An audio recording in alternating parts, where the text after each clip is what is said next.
On this episode of AV Week, we take a look at the polymorphic workplace of tomorrow. Zoom has auto update features and whether or not that's a good idea. And the SEN top 50 integrators globally. All that and more. Next on AV Week. The network for the AV industry. What are you listening to? This is AV. This is AV Nation. This is AV Nation. This is AV Week, episode 537, recorded Friday, December 3rd, 2021. Cow spotting. Support for AV Nation is brought to you by Atlas IED, innovative audio solutions for every business environment.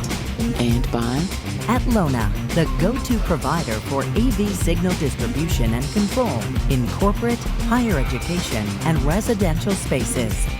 This is AV Week, your weekly wrap-up of audiovisual news and information. My name is Tim Albright. I am your host. With us to discuss the news and information we have gathered this week. First and foremost, her name is Lex Peters. She's fantastic and awesome. She works for USC. Fight On, I believe, is what I'm contractually obligated to say by Mr. Joe Way. Yes. She also has her own business helping folks with marketing and stuff like that. So welcome, ma'am. Thank you so much. Also with us is our buddy and pal, Mr. Brock McGinnis, who I've learned so much from Nationwide up in Toronto. Welcome, sir. Always good to be here, Tim. And Brock and I actually, yes, we did. If you're watching the video, we did call each other beforehand and coordinated our matching striped blue shirts. So Purple. His is purple, mine is blue. I'm colorblind. Last but not least, Mark Pescatore. Mark is not brand new to the industry. I don't want to missay that, but he is the brand new content director for SCN. So welcome, sir, and welcome, I guess, back to AV. Thank you so much. Can we throw a Roll Tide in there? No, sorry. I'm a Bulldog fan. I'm a UGA fan, so I Well, cannot. this has been fun, guys. I want to thank you all for having me here. And So our buddy Jeremy Glowacki, who used to work at Future, he and I are both UGA fans. So I am enjoying this year. Let's just put it that way. Absolutely. If you're not a college football fan, Roll Tide has typically topped the charts, and now they are number 3 now. Oh, well, who knows? All it matters is where we are at the end. It doesn't matter now, right? Because Mark and I actually get to hang out this week. By the time you're listening to this, it'll be this week. avnetworknation.com is where you can find us. He and I are hanging out with our buddy Cindy Davis for a virtual event that we did this time last year. So we're renewing that. All sorts of really great folks coming on to talk with me, with Cindy, with Mark. So you can register there at avnetworknation.com. So first story actually comes to us from Mark's fine publication. The yearly SCN top 50 system integrators was published this week. List adds 7 new firms, a couple of interesting pieces. Number one, the first billion-dollar integration firm. I would say the second one as well, and I'll explain what I mean by that in a second. Technically, they are not listed as $1 billion, but they're getting there. Just like the 2020 list, this list averages out revenue from the last 2 years prior to COVID. Mark, you guys actually listed out the annual revenue, right? From that, it was self-reported. This is, and we'll get to that, why that matters in a second. But the last couple of years, because of COVID and everything, you guys are averaging. Top firm again is AVI SPL with 1.1 billion in revenue. Diversified sits at 900 million. Now, that's the one that I would say, had it been on a year-over-year, they probably would have hit $1 billion. I could be wrong, but they may have, right? The top 5 rounds out with Kinley, AVI Systems, and Ford AV. Applied Global Technologies from Kennesaw, Georgia, is the 50th. The AVI SPL sits at 1.1 billion. Applied, though, is at 10.5 billion, and we'll talk about that kind of spread in a second. Lex, I want to start with you. Lex works for USC, 100% a client, a customer of a lot of these folks. When you look at lists like this, and you look at the top 50 in the U.S. and then actually the top 50 kind of globally now, what does this list do for customers like you when you look at hiring somebody for a job? Well, to be honest, I feel like I've always really loved lists. And so if I'm looking at like a potential, then I think, first of all, I would pick them based on our relationship with them and kind of the discussions we've had together. But this is a good list that kind of solidifies where they are and shows how much work that they've done and how it reflects in their revenue every year. So this is a great way to kind of solidify our choices, but I don't think it's an end all to everything. We're a big believer in underdogs, and I think a lot of companies are doing some really cool things with the UCC technology and everything. So not the end all be all, but this list is so cool, and it's great to see them on it. Does it introduce you to anybody new? Like you're like, oh, you're looking at the list and number 10 or number 13 or number whatever. I've never heard of them, but maybe I'll check them out. Or does that just not even figure in? Oh, to me, absolutely. But I'm also pretty new to the industry, coming in on like 5 years, I think. I still have a lot to learn. But I could imagine that my director and the higher ups are quite familiar with a couple of these. But then I also think that, AV is thriving in the pandemic. So I'm sure there are some new ones that are up and coming that we're not as aware of. And that's an exciting opportunity. All right. Mr. McGinnis, you and I somewhat joke, but obviously Brock tends to fall around the time that I do this list every year.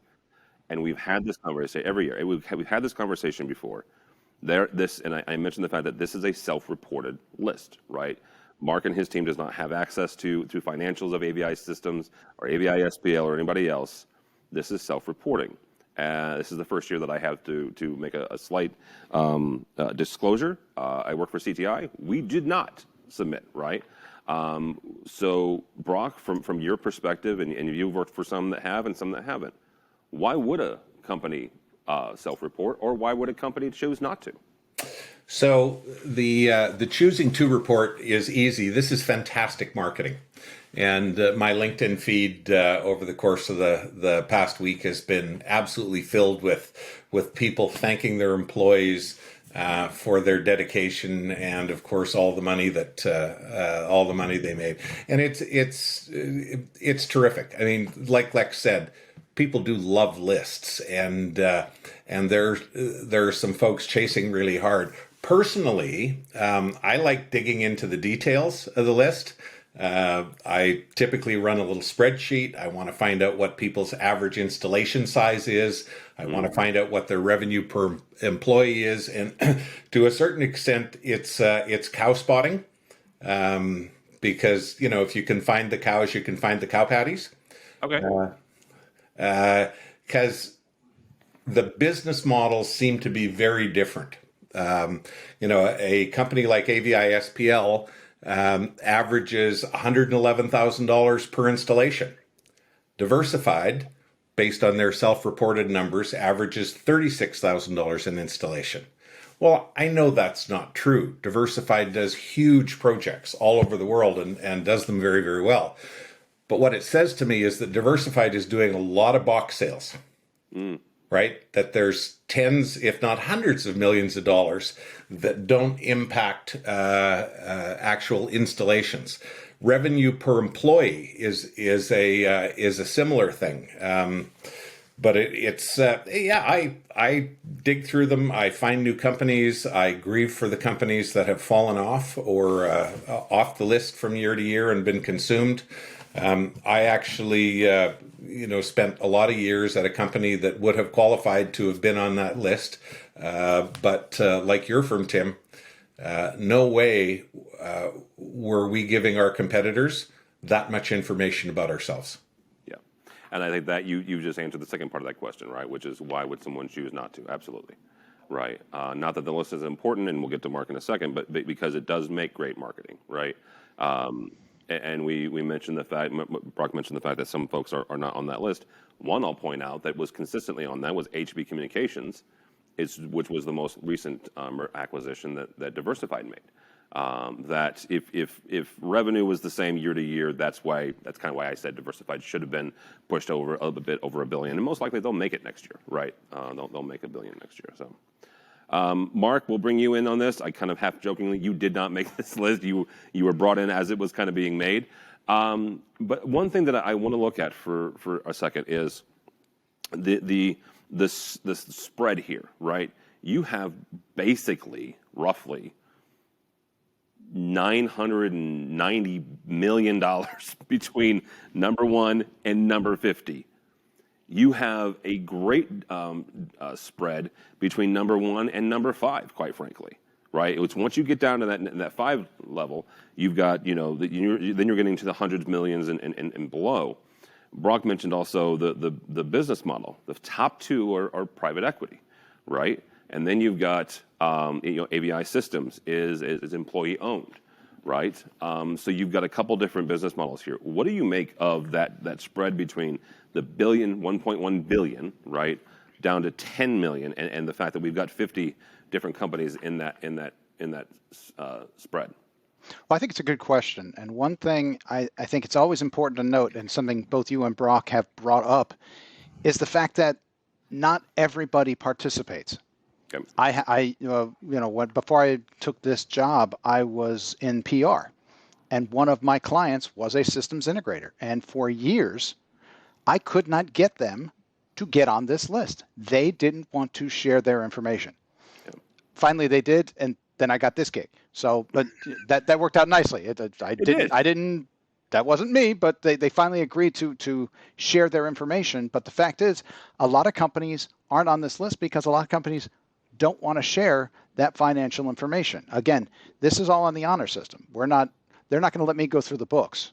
It'd be cool if they did. It would be really cool. But they're not going to let me do that. They're not going to. So it's all on the honor system. If they ever let you, that's a different conversation, and we're going to have an entire episode on that. Oh, we're going to have a good time. That'll be a fun time. But the fact is, a lot of people just aren't going to share that kind of information. So when you go from 1 to 50 and you see that jump from $1 billion down to 10 million, it's not that dramatic between 1 and 50 because there's a whole lot more between number 2 and 49. Yeah, absolutely. All right, next story comes to us. Zoom announced this week an auto update feature for Mac OS and Windows machines. This update does not support Linux currently. I don't know why Zoom hates Linux, or maybe they just hate penguins. That's a geek joke, kids.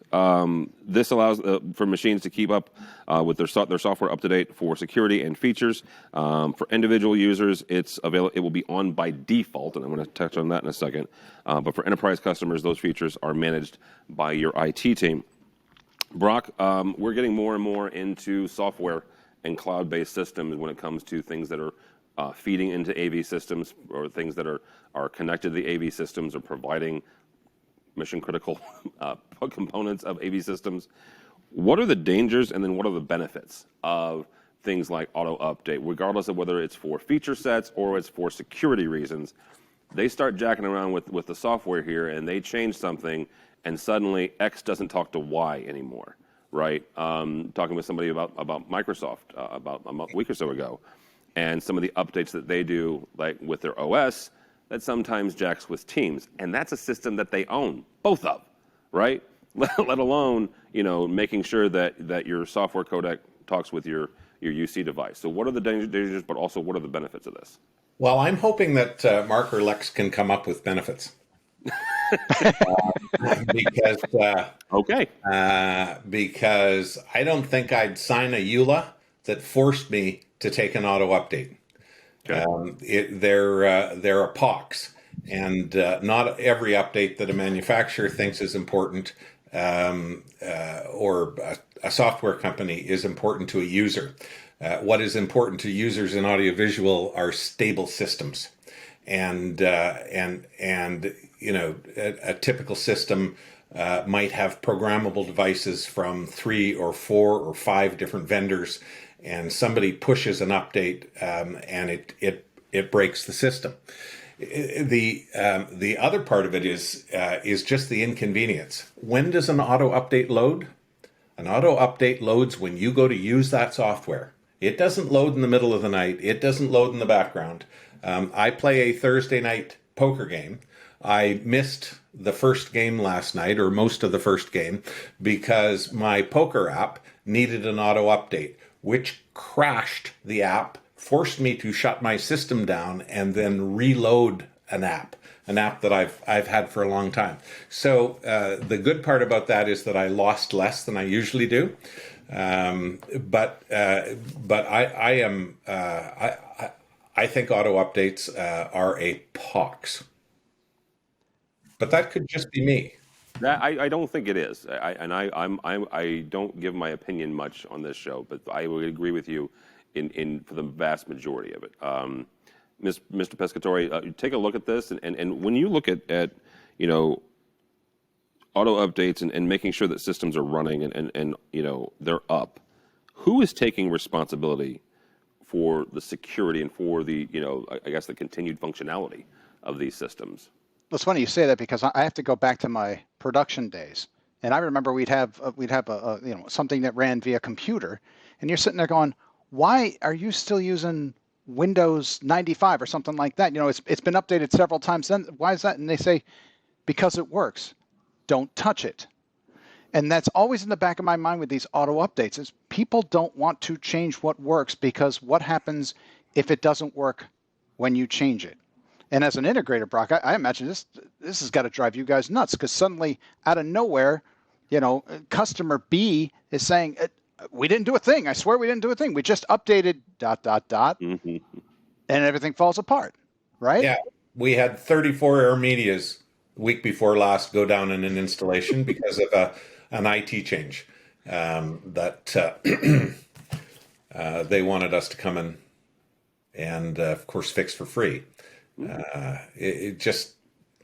It's awful. Yeah, Lex, you get to fix what just got fixed. Yeah, Lex, do you allow auto updates in your classrooms?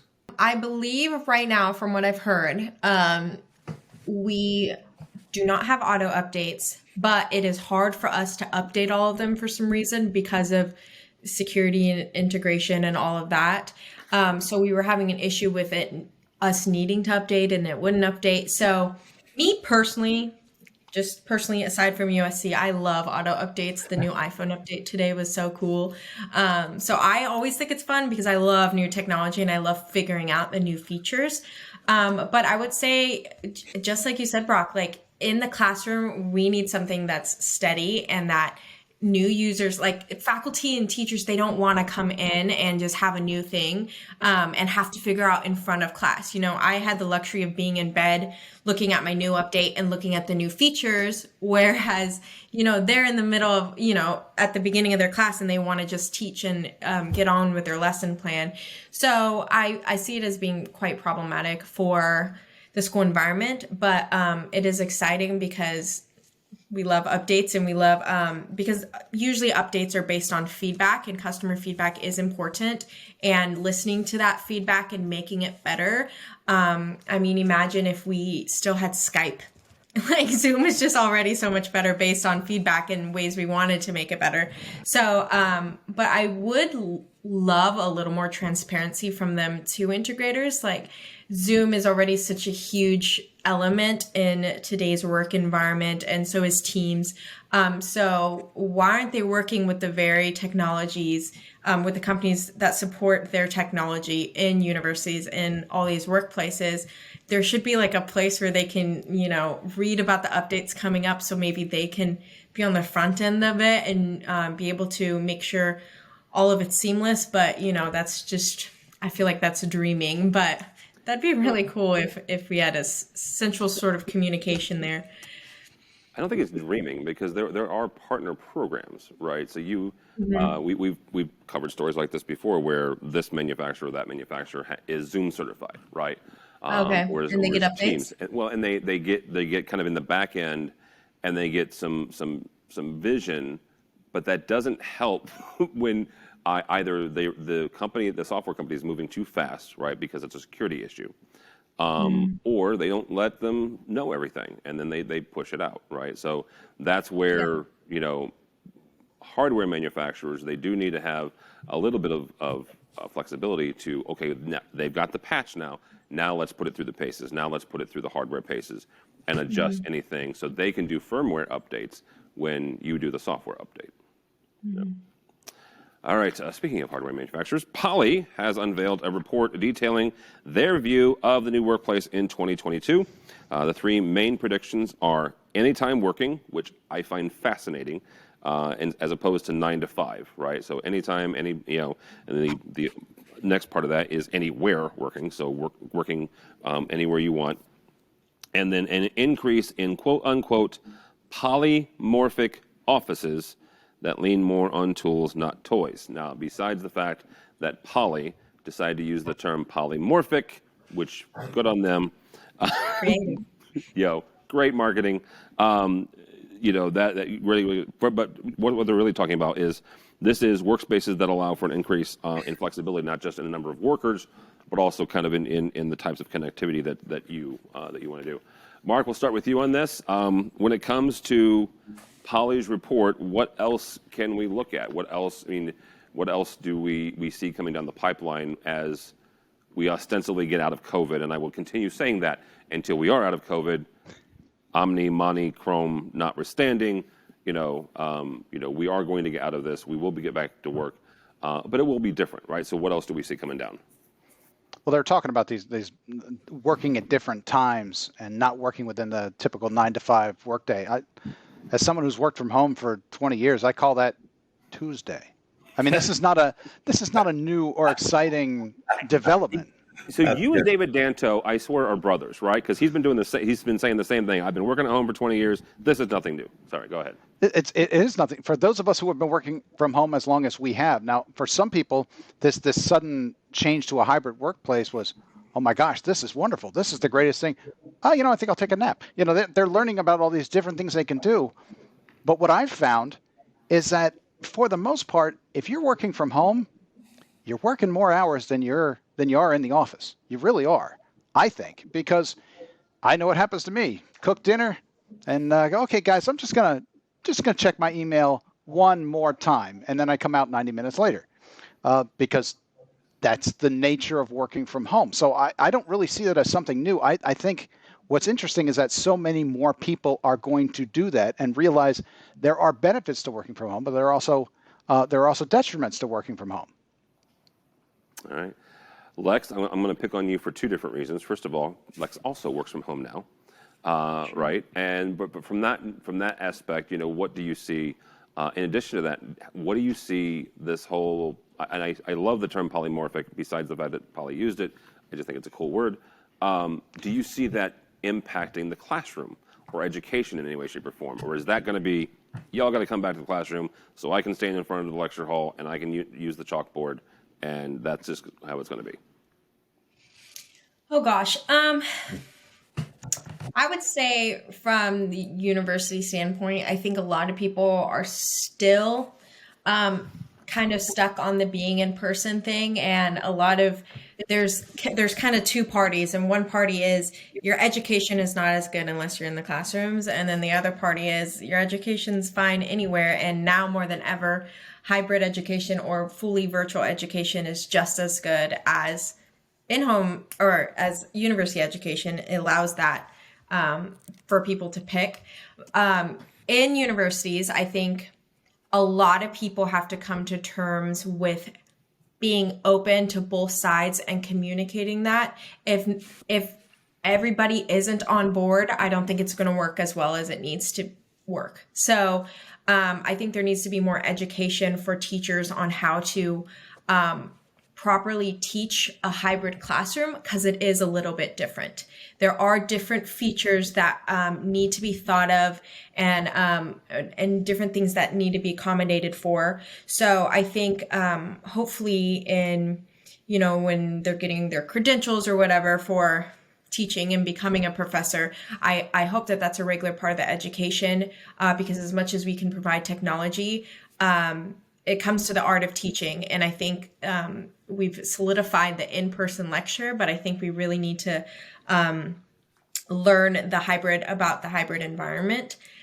So that's for the university point of view. And then from the working home point of view, I think it's really exciting. Just kind of like Mark said, I'm just learning about being able to be like, I guess I could take a nap right now. I'm still getting my work done. The second person has mentioned taking a nap. We're very sleepy. We are very sleepy people in the AV industry.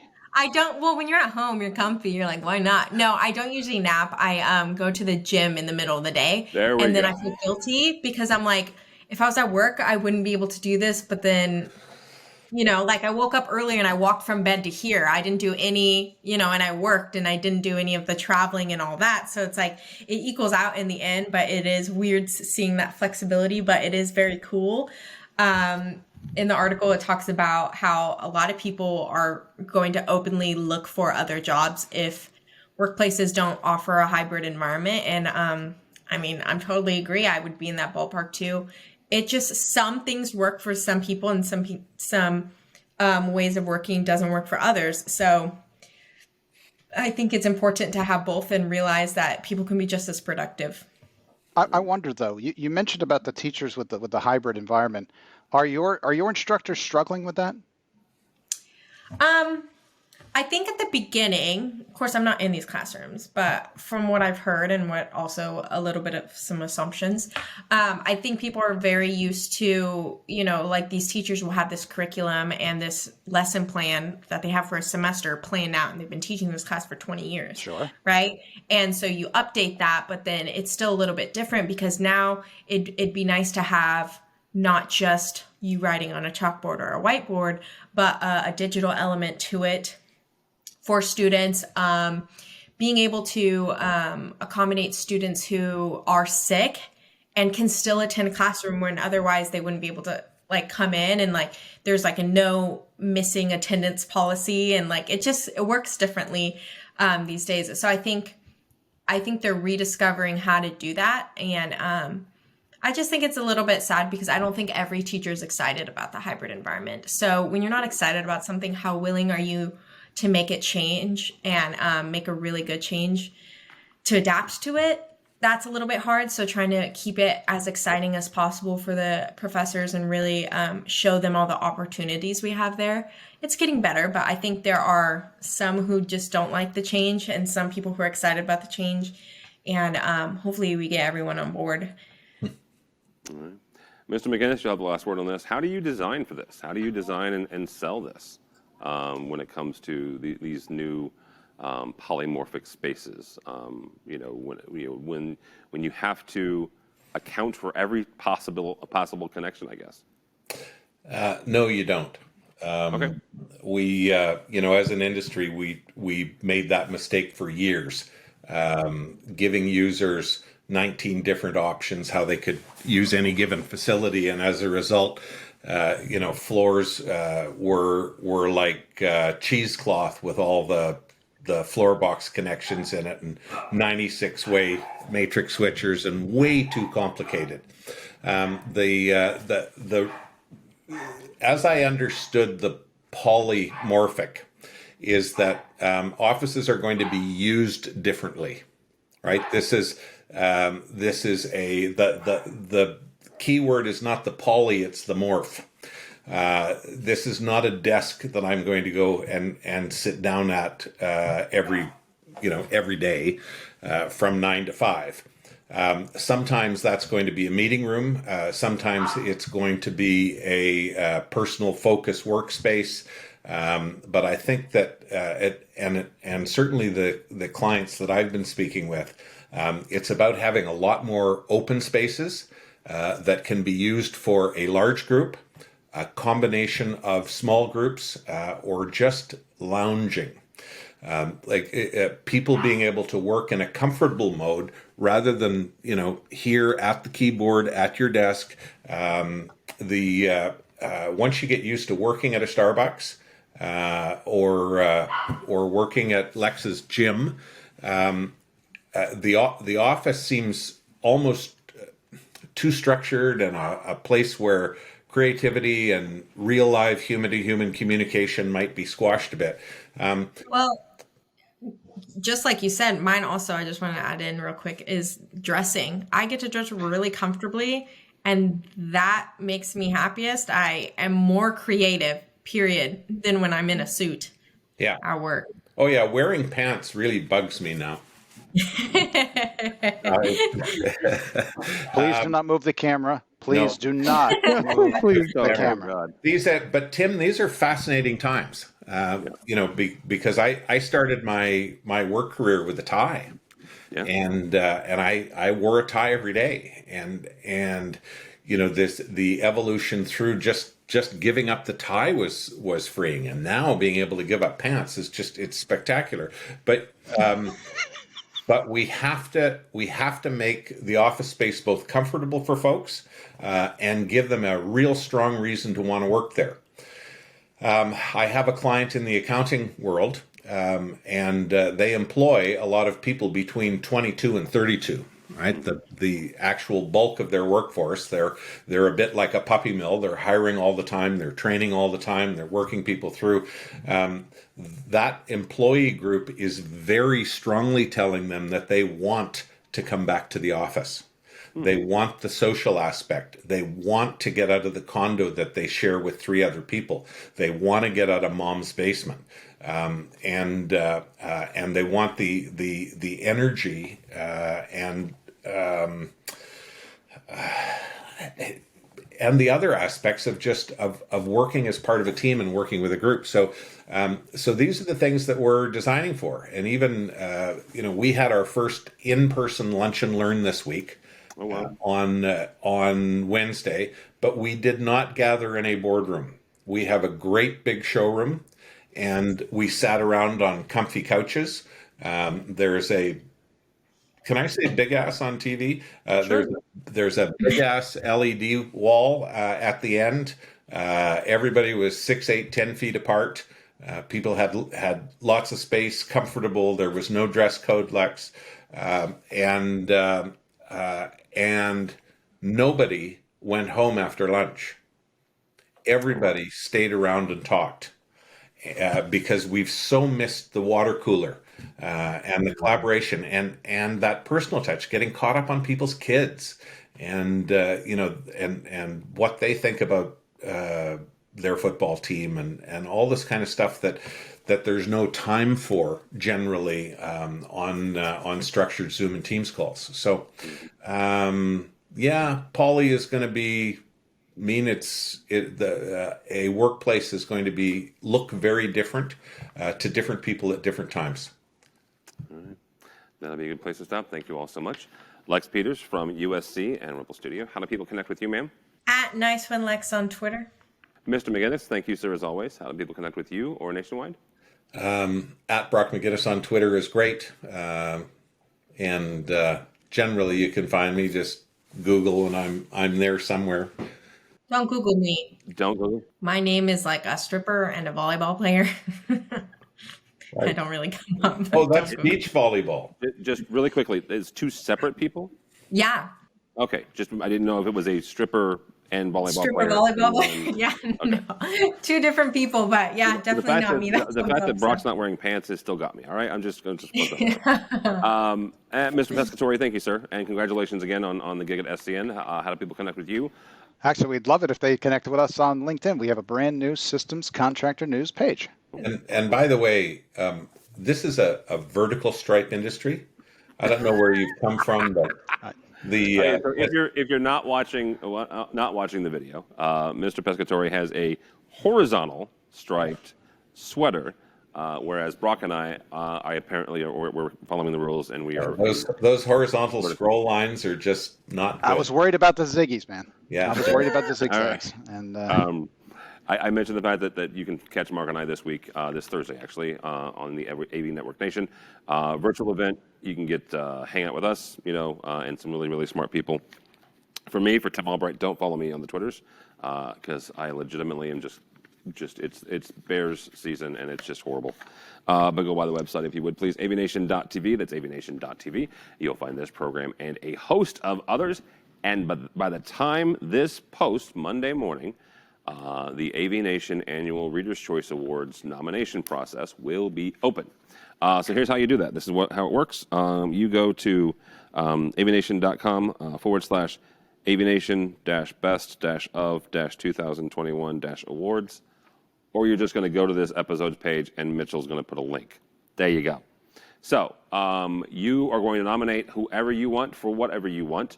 The top 8 nominations will go into a battle royale the 1st of January, and that'll be a round-robin voting process. So here are the categories for this year: Best Virtual Event of 2021, Digital Signage Technologies, Projection Technology, UCC Technology, AV Accessory, Best Microphone or Mic Technology, Speaker or Speaker Technology, AV Distribution, AV over IP, Mounting Technology, Tech Support, AV Education. We also have 2 new categories: the Best Stadium Innovation and the Best AV Project.